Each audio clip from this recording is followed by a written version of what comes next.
Mr. President, for years, we have witnessed Vladimir Putin, the president of Russia, wreak havoc across Europe. Putin has invaded and carved up free, independent, democratic countries, Georgia and Ukraine.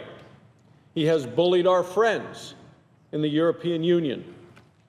He has intimidated our allies in the North Atlantic Treaty Organization, NATO. A principal weapon of Putin's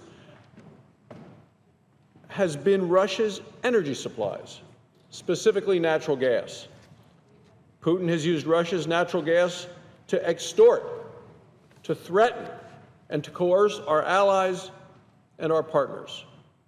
He has repeatedly shut off natural gas supplies to Ukraine and has retaliated against countries that have come to Ukraine's aid. Mr. President, 21 countries import more than 40% of their natural gas from Russia. Of these 21 nations, 13 are members of NATO, and 5 of these NATO members import nearly 100% of their gas from Russia. Mr. President, I recently returned from Eastern Europe.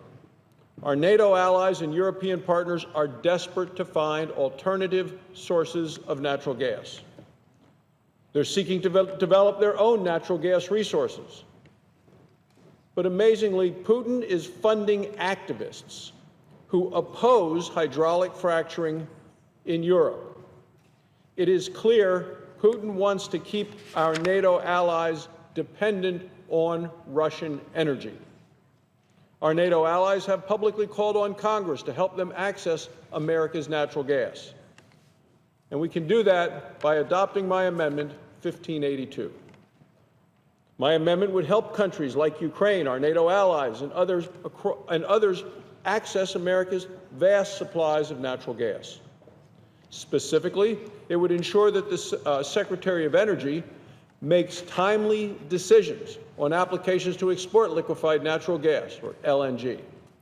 Under current law, exports of LNG to countries like our NATO allies are presumed to be in the public interest unless the Secretary finds otherwise.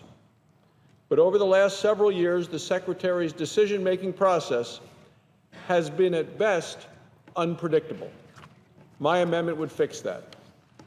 Specifically, my amendment would require the Secretary to approve or disapprove LNG export applications within 45 days after the environmental review process is complete.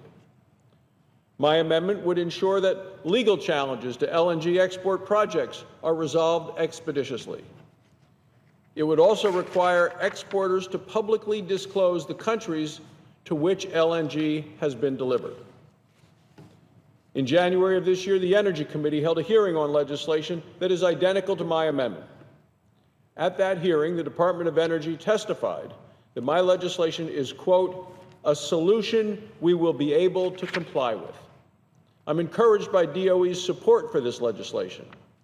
I'm also encouraged by the support of the National Association of Manufacturers and others who testified that LNG exports would create thousands of jobs across America and help reduce our nation's trade deficit. Mr. President, the United States is the world's largest producer of natural gas. We have more than enough natural gas to meet our own needs and use our gas to bring about positive change throughout the world. Don't take my word for it. Listen to what the Obama administration has to say. In February of this year, President Obama's Council of Economic Advisors stated that, quote, an increase in U.S. exports of natural gas would have a number of mostly beneficial effects on employment, U.S. geopolitical security, and the environment. The President's economic advisors said that LNG exports would create tens of thousands of jobs in the United States. Jobs that, quote, would arise in natural gas production, manufacturing, and a range of sectors, including infrastructure investment and transportation. The President's economic advisors also stated that U.S. LNG exports would have, quote, a positive geopolitical impact for the United States.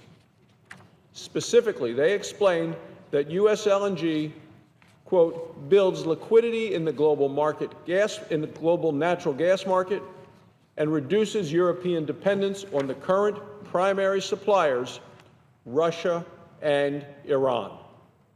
Again, these aren't my words. This is from the White House. Mr. President, Congress has a choice. We can continue to watch Putin use natural gas as a weapon against our allies and partners, or we can take a meaningful step to help our friends. My amendment boosts the security of our NATO allies and friends around the world, does so through a peaceful means, doesn't spend American tax dollars, all the while growing America's economy. It is a common-sense amendment. I ask all of the members to support it. Thank you, Mr. President. I note the absence of a quorum.